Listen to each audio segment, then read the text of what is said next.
morning, 20 miles from the enemy. These are American boys going to work. The morning fighter patrol. They're flying over Italy, and there are others like them flying over Burma, over the coast of Holland, over China, and over Germany, in search of the enemy. Enemy planes. The odds are bad this morning, nearly 3 to 1. The routine morning patrol goes on.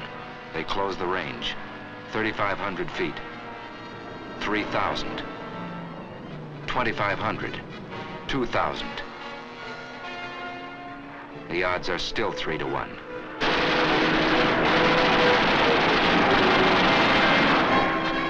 But it's 3 Nazis spinning down in blood and flame to every one of ours. Routine morning patrol. They're good planes, wonderful planes. And their pilots are good too. Listen. Yesterday I fulfilled one of my ambitions as a combat pilot. I got 1 airplane and... An American far from home, fighting a war around the world. Listen again. This was my leader, and the second ship was me, and 2 Focke-Wulfs came on my right.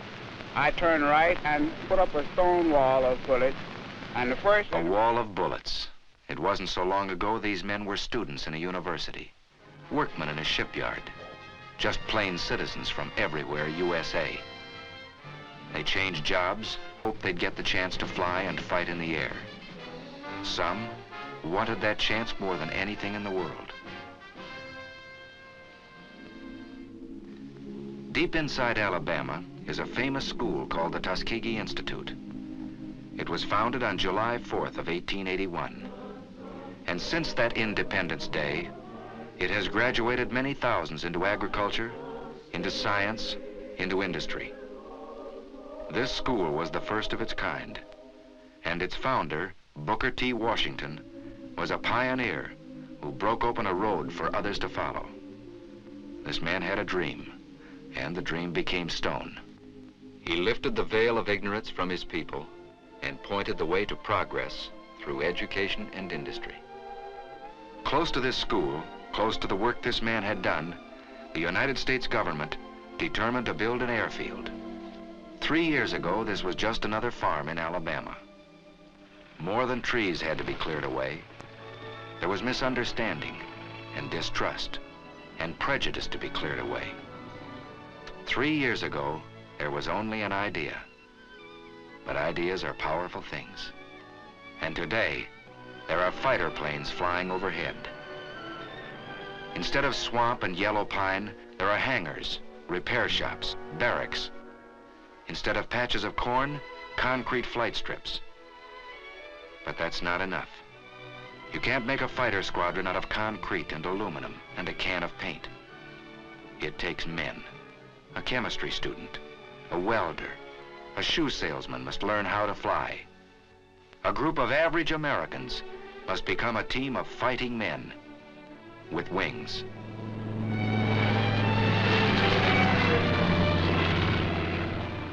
There's a new world up here.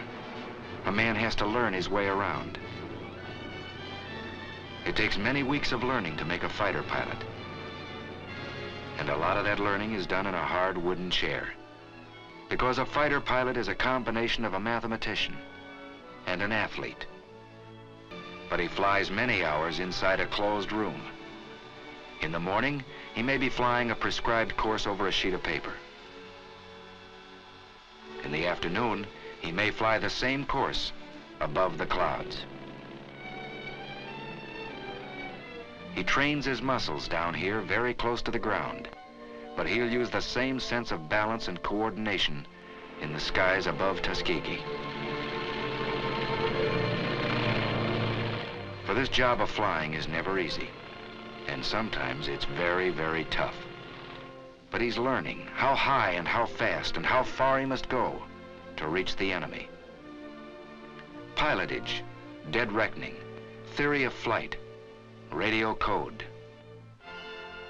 Yes, he's getting muscles in his mind, He's getting hard, keen, quick.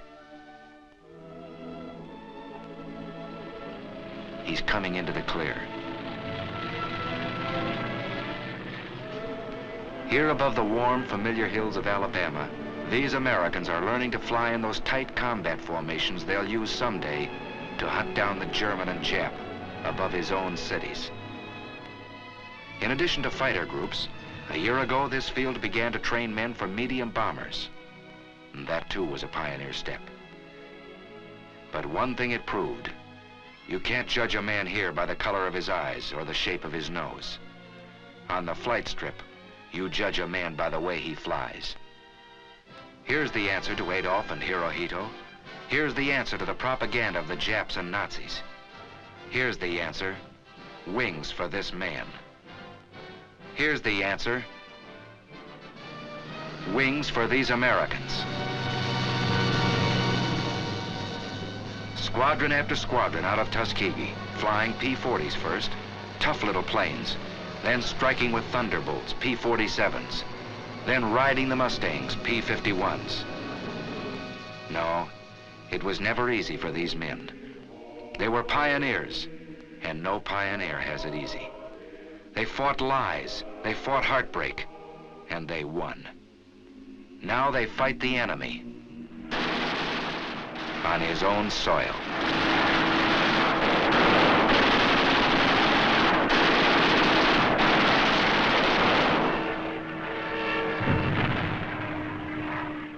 They fought the enemy, not without loss.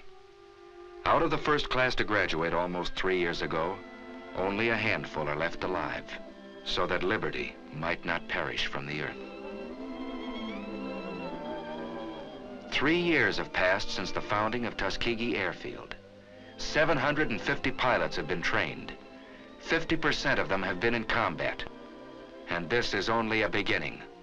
Listen to Major General Butler at the celebration of this 3rd anniversary. Here, for the first time, Negro aviation cadets were being groomed to fly warplanes of a unit which was then a unit in thought only, the 99th Pursuit Squadron.